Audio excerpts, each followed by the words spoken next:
ప్రజా వ్యతిరేక భూ హక్కు చట్టం తక్షణమే రద్దు చేయాలని డిమాండ్ చేస్తూ గుంటూరు బార్ అసోసియేషన్ మానవహారం చేపట్టింది.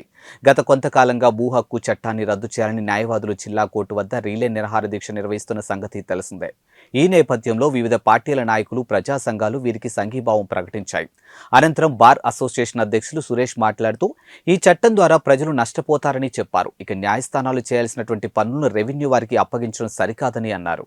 Guntur bar associations federation chairman మేము గత నెల నుంచి ఈ భూ హక్కు ఆంధ్రప్రదేశ్ ప్రభుత్వం ప్రవేశపెట్టిన భూ హక్కు చట్టాన్ని వెంటనే రద్దు చేయాలి, ఇది ప్రజలకు చాలా నష్టం కలిగిస్తుందనే ఉద్దేశంతో మేము న్యాయవాదులు అందరం రాష్ట్రం మొత్తం ఒక నిరసన ప్రదర్శనలు, నిరాహార దీక్షలు మరియు అలానే కలెక్టర్లకి, సుపీరియర్ ఆఫీసర్స్కి మెమోరాండంలు, సీఎంకి ఒక విజ్ఞాపన పత్రం ఇవ్వడం జరిగింది.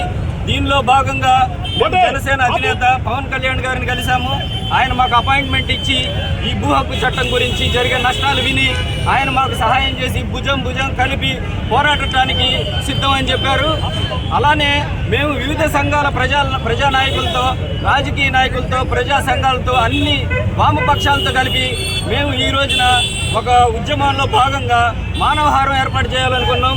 ఆ మానవహారంలో అందరూ ఈ భూ హక్కు చట్టాన్ని వ్యతిరేకించే వాళ్ళందరూ, అన్ని రాజకీయ పార్టీలు, ప్రజా సంఘాలు పాల్గొని జయప్రదం చేశారు. ఇలానే ఈ భూ హక్కు చట్టాన్ని రద్దు చేసే వరకు పోరాడుతూనే ఉంటాం.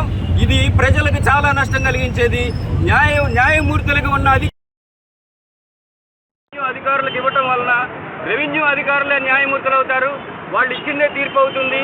ఈ రోజున రెవెన్యూ అధికారులు ఎన్ని తప్పు చేస్తున్నారో ఆ తప్పులన్నీ దిద్దుకోవడానికి కోర్టుకు వస్తున్నారు.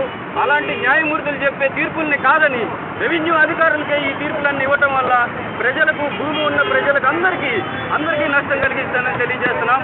అలానే దీనిలో ఈ చట్టంలో వారసులు అనేది రెవెన్యూ అధికారులే తేలుస్తారని చెప్తున్నారు. ఈ చట్టం ప్రకారం వారసులు అనేది కోర్టు దృష్టిలో కోర్టు పరిగణ వారసత్వ హక్కుని ఇవ్వాల్సింది, వారసత్వ హక్కు కల్పించేది కోర్టు ఒక తీర్పు ద్వారా కల్పిస్తారు. అలాంటి వారసత్వ హక్కు కూడా రెవెన్యూ అధికారులకే కట్టబెట్టడం వలన ప్రజలకు చాలా నష్టం కలుగుతుంది. దీన్ని ఒక ఉద్యమంలాగా తయారు చేస్తున్నాం. ఈ ప్రభుత్వం ఈ చట్టాన్ని రద్దు చేసే వరకు పోరాడుతూనే ఉంటామని తెలియజేస్తుంది.